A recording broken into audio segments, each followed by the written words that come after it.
বেগুন ভাজা তো সবাই বানায়, কিন্তু এত কম তেলে এতটা মজার হয় এটা কি জানতেন? বাইরে হালকা ক্রিস্পি, ভেতরে একদম নরম আর জুসি। আজ এমন একটা রেসিপি দেখাবো, একবার বানালে বারবার বানাতে ইচ্ছে করবে। চলুন শুরু করি সবচেয়ে সহজ আর টেস্টি একেবারে কম তেলে বেগুন ভাজা। প্রথমে একটি গোল আকৃতির বড় সাইজের বেগুন নিয়ে নিয়েছি। এবার একটি ছুরির সাহায্যে এই বেগুনটাকে আমি প্রথমেই কেটে নিচ্ছি। এই বেগুনটার মাঝখান থেকে একটা ফালি করে নিলাম। এভাবে দুই ভাগ করে তারপর এই বেগুনগুলোকে পিস করে কেটে নিলে বেগুনটা ভাজলে দেখতে বেশ সুন্দর লাগে আর ভেঙেও যায় না। এই যে আমি প্রায় হাফ ইঞ্চি পরিমাণ মোটা রেখে কেটে নিচ্ছি। আপনারা এভাবেই কেটে নেবেন, তাহলে বেগুনগুলো ভাজার পর আর ভেঙে যাবে না। এই তো বেগুনটা আমার প্রায় কাটা হয়ে গিয়েছে।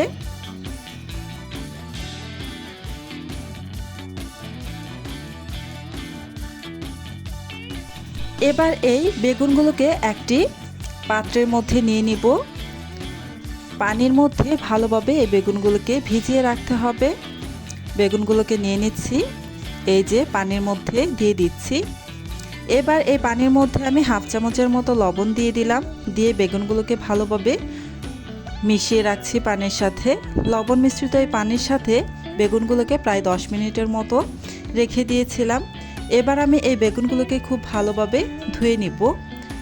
পানি পাল্টে পাল্টে 3 থেকে 4 বার আমি বেগুনগুলোকে ভালো করে ধুয়ে নিব। এই যে দেখুন বেগুন প্রথম পর্যায়ে ধুয়ে আমি আবারও নতুন করে পানি নিয়ে আবারও বেগুনগুলোকে ধুয়ে নিচ্ছি। অন ক্যামেরায় আমি 2 বার বেগুনগুলোকে ধুয়ে নিয়েছি, আর অফ ক্যামেরায় আরও একবার বেগুনগুলোকে আমি ধুয়ে নিয়েছিলাম।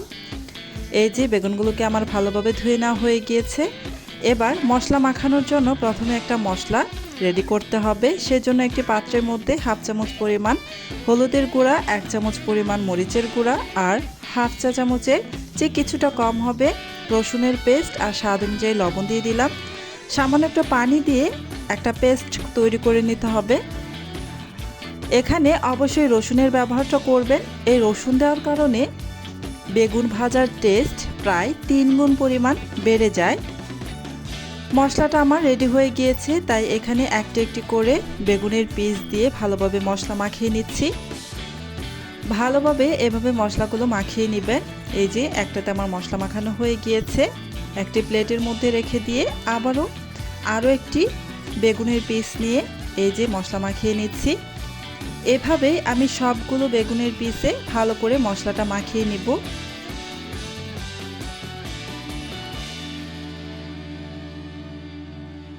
সবগুলো বেগুনের পিসে আমি মশলা মাখিয়ে নিয়ে তারপর ঢেকে রেখে দিচ্ছি প্রায় 10 মিনিটের মতো। এতে করে বেগুনের মধ্যে মশলাটা খুব ভালোভাবে সেট হয়ে যাবে। প্রায় 10 মিনিট রেস্টে রেখে দিয়ে তারপর এখন আমি দিয়ে দিচ্ছি কিছুটা চাউলের গুঁড়া, প্রায় 2 টেবিল চামচ মতো হবে। এই চাউলের গুঁড়াটা দিলে বেগুন ভাজাটা উপর থেকে বেশ ক্রিস্পি হবে। এই ক্রিস্পি হওয়ার কারণে এই বেগুন ভাজাটা খেতে কিন্তু ভীষণ ভালো হয়। অবশ্যই চাউলের গুঁড়াটা দিবেন।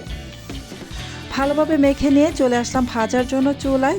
একটা প্যানের মধ্যে সামান্য একটু তেল দিয়ে দিয়েছি, প্রায় হাফ চামচের মতো হবে। এই সামান্য তেলে আমি বেগুনগুলোকে ভেজে নেব। খুব বেশি তেলের কিন্তু একদমই প্রয়োজন নেই। এই তেলটাকে একটি ব্রাশের সাহায্যে পুরো প্যানের গায়ে ভালোভাবে ছড়িয়ে নিচ্ছি, যেন পুরো প্যানের গায়ে তেলটা ভালোভাবে লেগে যায়।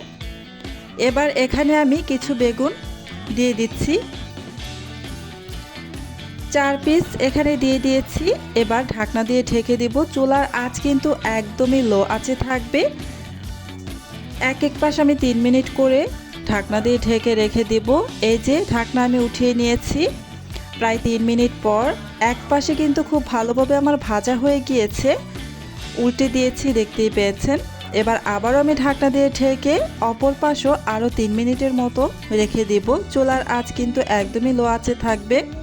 এতে করে বেগুনগুলো কিন্তু খুব সুন্দরভাবে সিদ্ধ হয়ে যাবে আর পুড়েও যাবে না। আবারও 3 মিনিট পর ঢাকাটা উঠিয়ে নিয়ে বেগুনগুলোকে উল্টে দিয়ে এবার আর ঢাকনা দিয়ে ঢেকে দিব না। এপাশ ওপাশ করে আরও 1 মিনিট মতো ভেজে নেব। এই পর্যায়ে এসে চুলার আঁচ কিন্তু হাই ফ্লেমে করে দিব, যেন সুন্দর একটা কালার চলে আসে। এই যে বেগুনগুলো আমার ভাজা হয়ে গিয়েছে, তাই আমি উঠিয়ে নিচ্ছি। সেম পদ্ধতিতে আমি বাকি মশলা মাখানো বেগুনগুলোকেও ভেজে নেব। দেখতেই পেয়েছেন কত কম তেলে বেগুনগুলো ভাজা হয়ে গেল। দেখতেই কেমন লোভনীয় লাগছে, একদম ঘরোয়া অথচ স্পেশাল। সামান্য তেলে এত সুন্দর টেস্ট, সত্যি ট্রাই না করলে বুঝবেন না। আপনারা বাসায় বানিয়ে অবশ্যই জানাবেন কেমন হলো। আর এমন সহজ মজার আর ভালোবাসার রেসিপি পেতে আমার চ্যানেলটি সাবস্ক্রাইব করে পাশেই থাকবেন। ধন্যবাদ সবাইকে।